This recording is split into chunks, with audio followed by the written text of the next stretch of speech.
no, get that Denman brush away from me. And it broke my hair. Hi guys, it's Lana here. Welcome back to Lana Summertime. It's New Year. It's 2022. We've got New Year's resolutions, and I know a lot of you might have some New Year's goals to grow your hair long. So here I am to share my hair growth secrets with you. This video is being sponsored by Skillshare, and we'll talk more about that a little bit later on in the video. It's no secret that my hair has been long for a minute, so I don't have any recent dramatic before and after photos to show you, but I can show you my haircut from kind of October time, and you can see how my hair has grown since then. I get asked how I grow my hair all the time, and here's the secret. I don't even think about it because everything that I do to grow my hair is a habit, and they work. It's not a challenge, it's not difficult to follow. This is what I do to keep my hair long and healthy, and it grows back so quickly whenever I chop it, whenever I cut a fringe, anything like that. I just want to explain something to start off with. So when I talk about hair growth, I'm usually actually talking about two things. So I'm talking about hair growth, actual hair growth that occurs at your scalp. I'm also talking about length retention in your hair. When you combine hair growth and length retention, that's when you can start talking about growing your hair long. You're growing your hair long.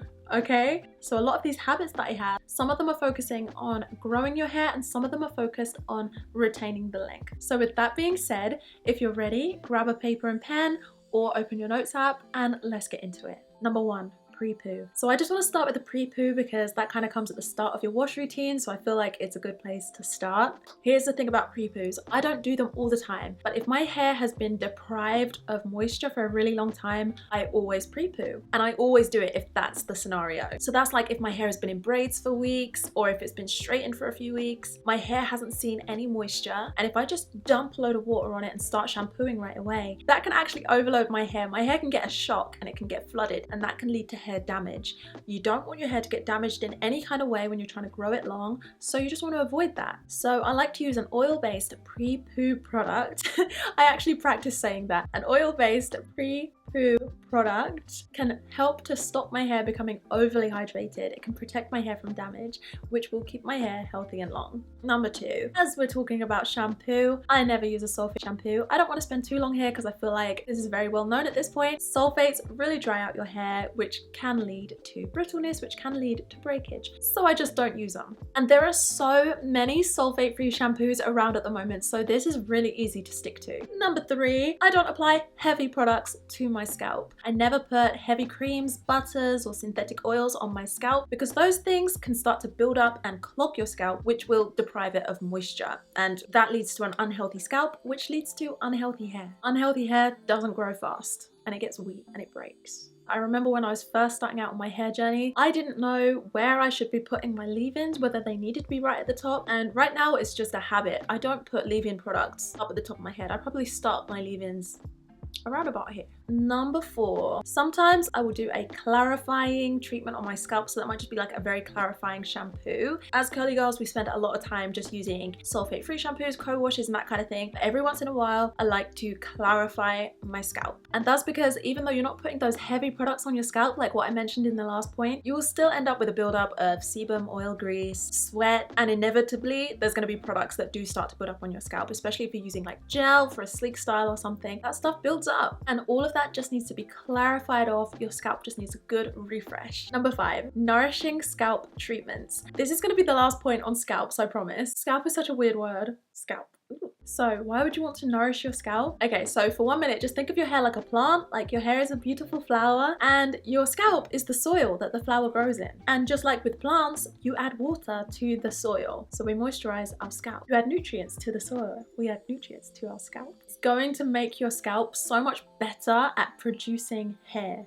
quicker. It'll be shinier, it's gonna be better hair. So there are all kinds of scalp treatments that you can use. Some of them, like a cinnamon one, they just invigorate your scalp a little bit. They bring the blood, which brings the nutrients. Then you can also use caffeine. I use one by Grow Gorgeous, and I've recently just added it to my nighttime routine so that I use it all the time. I will link it down below. This video is being sponsored by Skillshare. Skillshare is an online learning community with thousands of classes. There are classes ranging from photography, business management, anything. Through discovering classes on Skillshare, I've I've been able to experiment with so many of my interests and learn so much and build on my skills. I have personally watched videos on yoga and how to build my business and lots of elements of self-care as well. So one of my favorite series on Skillshare is the Ultimate Self-Care Playbook by Jonathan Van Ness from Queer Eye. So this series really teaches you how to plan your self-care, how to develop a routine, helping me develop the habits that I'm talking about in this video. Skillshare has been so helpful for me, and that's why I'm so happy to be working with them. So the first 1,000 of my subscribers to click the link in my description will get a 1-month free trial of Skillshare, so you can start exploring your creativity today. Okay, so we're moving away from scalps. Now we're talking about detangling. Number 6. So number 6 is that I only detangle my hair when it's got conditioner on it, because the conditioner makes your hair slippery like a fish. So the tangles separate so much more easily and you lose less hair. So obviously if you're trying to grow your hair, you don't want to be losing hair, you don't want to be breaking hair. This has been a habit of mine for years now, and I just lose less hair. Number 7, so I finger detangle and then I go in with a brush, and I'm always super gentle and I use specific brushes. I've been using Tangle Teezer probably over 5 years. I just feel like they're the best brushes for detangling. I barely lose any hair with those. It's a habit. That's just how I detangle, and it has helped my hair so much. I just look back to when I was a kid and I didn't have Tangle Teezers and I didn't know how to detangle my hair properly. I would be there for, I think, hours just ripping through my hair, not knowing that I was doing anything wrong. Online, I see people using the Denman brush to detangle, and I don't get it. I don't get it, because I find the Denman brush to be so kind of rough and almost tacky feeling. I can't use that to detangle. I can use it for styling, fine, but for detangling, no, get that Denman brush away from me. Number 8, I try to deep condition my hair at least once a week. It can be difficult to find the time to do it once a week, but I feel like because it's my habit, I tend to do it more often than I don't, and that obviously helps to keep my hair healthy. Healthy scalp plus healthy hair equals long hair. So deep condition. Okay, let's talk about wash and go styling. Number 9, I always use a leave-in conditioner. I feel like it goes without saying. You guys have seen so many of my wash routines, you know that I always use a leave-in conditioner. Looking back, even 7 or 8 years ago, I don't think that I used a leave-in conditioner. Some of my favorites are by TGIN, Flora & Curl, The Curl Company, Rhyme and Reason. I will leave them linked down below. Number 10, I brush my hair in the direction that I want it to go in when I'm wash and styling. I wish I could come up with a catchier name for this. I would style it all like this, all upside down, and then I would plop it upside down, and then I would dry it upside down, and then as soon as my hair was dry, I would flip it all back, and maybe I'd even put it into a bun or something, and my hair was getting insanely tangled because my hair didn't know what the deal was. My hair was like, okay, you want me to go this way, but now you just flip me back this way, and it's all getting messed up, and I end up with a big bird's nest of tangles on the back of my head. One day I said, no more of that. These days I always style my hair down, because my hair is either always going to be down, or if I when I go to sleep at night, I will tie it low and I will just kind of go like this. I'll put it into a bonnet like that. So my hair knows what's up. My hair is like, okay, this is good. I won't tangle up because you prepared me for this, you know? So my hair is never forward, so why would I brush it forward? It's just asking for tangles. I don't know how else to describe that, but that's just a habit that I have now that I think is preventing me from having a lot of tangles, which is preventing me from losing hair, which is letting my hair to stay long. I'm sorry for that awful explanation. Number 11, this might seem kind of counterintuitive, but I don't aim for perfect definition with every wash and go. I actually realized that having insane definition all the time was causing more tangles, which causes more breakage and yada yada yada. So these days I just let my hair do its own thing a lot of the time. It was actually a very easy habit to develop because it just requires me to do less. Just don't need to be going through it with a Denman brush and like refining every curl. I just don't do that part, and my hair prefers it. Number 12, I use a microfiber towel. The towels I use most often are specifically hair towels. It was just something I realized I haven't mentioned, and I think it makes a big difference in not drying out my hair, not roughing up the cuticle. Buy a microfiber towel and it will just become a habit to use it. I will leave my towels linked down below so you guys can check them out. Number 13, I wear protective hairstyles all the time. A lot of us are thinking like braids and things, and you're probably thinking, Lana, when was the last time you had braids in your hair? Like, when was that? A protective hairstyle for me is something as simple as a bun. I have my hair in a bun literally 99% of the time. That is my natural state of being. I am a bun lover. I don't know, I never really like to have my hair around my face, like especially if I'm out and about. It's like, where's my peripheral vision? Like I can't see. I can't. And that's protective because my hair is not going to be rubbing on my clothes. It's not going to be rubbing on the back of my chair. It's not going to be getting attacked by the elements. Like today it was snowing. I wouldn't have wanted to have my hair out in the snow. So I put my hair into a bun. It's a good habit for me. And I know a lot of people it doesn't come natural to, like my sister. I don't think I've ever seen my sister put her hair into a bun in her whole life. She literally spends 24/7 with her hair out like this. It's crazy to me. I don't get it. So if you're not in the habit of doing protective hairstyles, then I strongly encourage you to start doing it more often. Number 14, I sleep with a satin bonnet on. And this is of course to protect my hair while I'm asleep. While I'm asleep, my head is going to be rolling around a lot on my pillow. I do actually sleep on the satin pillows, but I know that I've got product on my hair and I don't want the product to transfer onto the pillows and then transfer onto my skin. So that's why I have satin pillows and a satin bonnet. So the bonnets that I use are by my brand, Headshy Hair, and they are my favorites. They are the only ones I've ever had that don't fall off of my head in the middle of the night. I will leave them linked down below.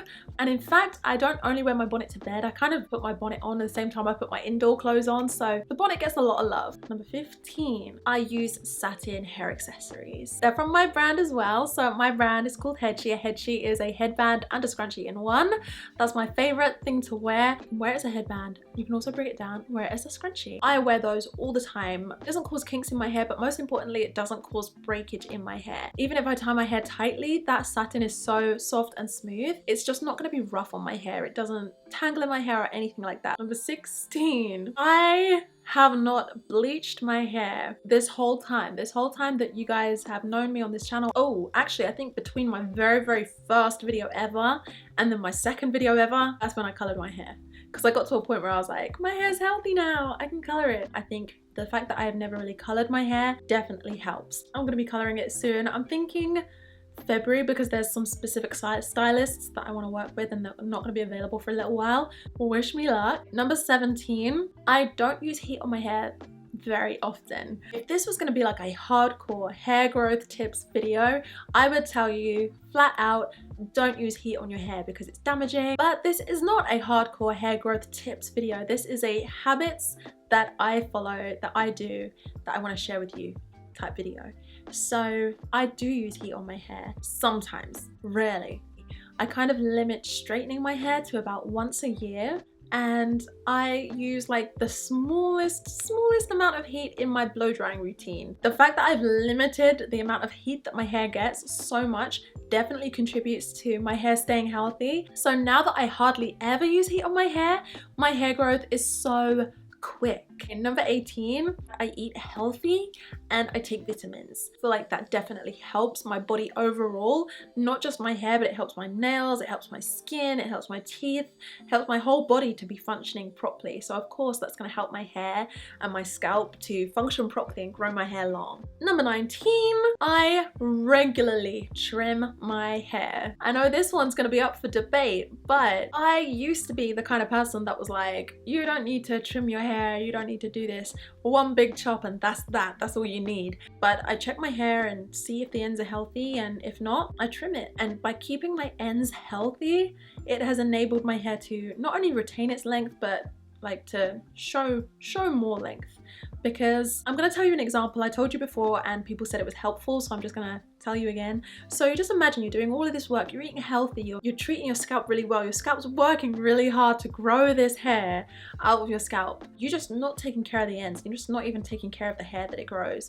It starts breaking off. You don't see the hair growth. You might even start seeing it go shorter if you're doing bleach and heat and stuff. And the reason for that is because you get split ends. If your hair is damaged, if it becomes brittle and dry, it can get split, breaks, and you could have the option of cutting it here where it's still intact and then the ends will be intact, or you just leave it and, you know, with wear and tear it just starts to split, breaks off, and that's when you see your hair getting shorter. I've been there. I've witnessed it happen on my own hair when my hair was bleached and when I used to straighten it a lot, it got shorter without me cutting it. So now I know the importance of just keeping those ends healthy, just trimming away the ends just to make sure you get rid of those split ends. Number 20, I don't pull my hair too tight. And this is definitely a habit that I had to teach myself to do in 2020, 2021, because before that, in like 2019, I was really into sleek hairstyles, really tight, half up, half downs, you know, the what do they call it? The facelift ponytail. I was really into that. And what happens? You start to lose your edges. They start disappearing. You start to get breakage all around here where the ponytail sits.